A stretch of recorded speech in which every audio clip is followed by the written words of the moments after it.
News ஃபர்ஸ்டின் ஒன்றிணைந்து மகளிர் அரணை உருவாக்கும் சமூக பணி இன்று நீர்கொழும்பு பஸ் தரிப்பிட வளாகத்தில் முன்னெடுக்கப்பட்டது. இதன்போது பெண்களின் உரிமைகள், பாதுகாப்பு மற்றும் அவற்றுக்கான சட்ட ஆலோசனைகள் வழங்கப்பட்டன. படைக்கும் தேவ வடிவே நம்மை காக்கும்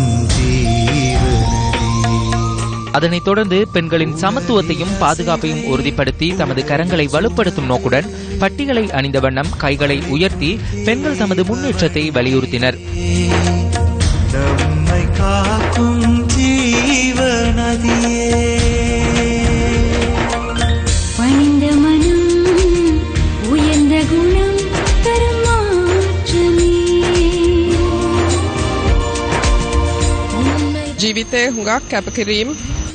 வாழ்க்கையில் பாரிய அர்ப்பணிப்பை செய்து சமூகத்திற்கு பாரிய சேவை செய்கின்றனர்.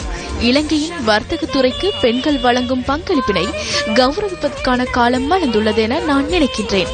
நாட்டிலுள்ள சிறுவர்களையும் பெண்களையும் வலுவூட்டுவதற்கான சிறந்த காலம் இதுவென நான் நம்பிக்கை கொள்கின்றேன்.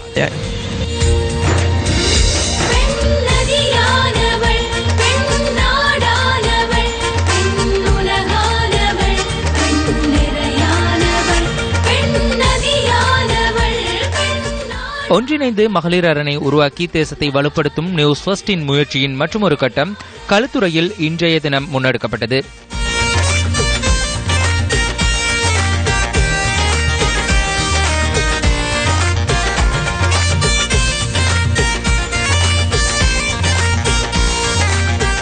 களுத்துறை நகரம் முழுவதும்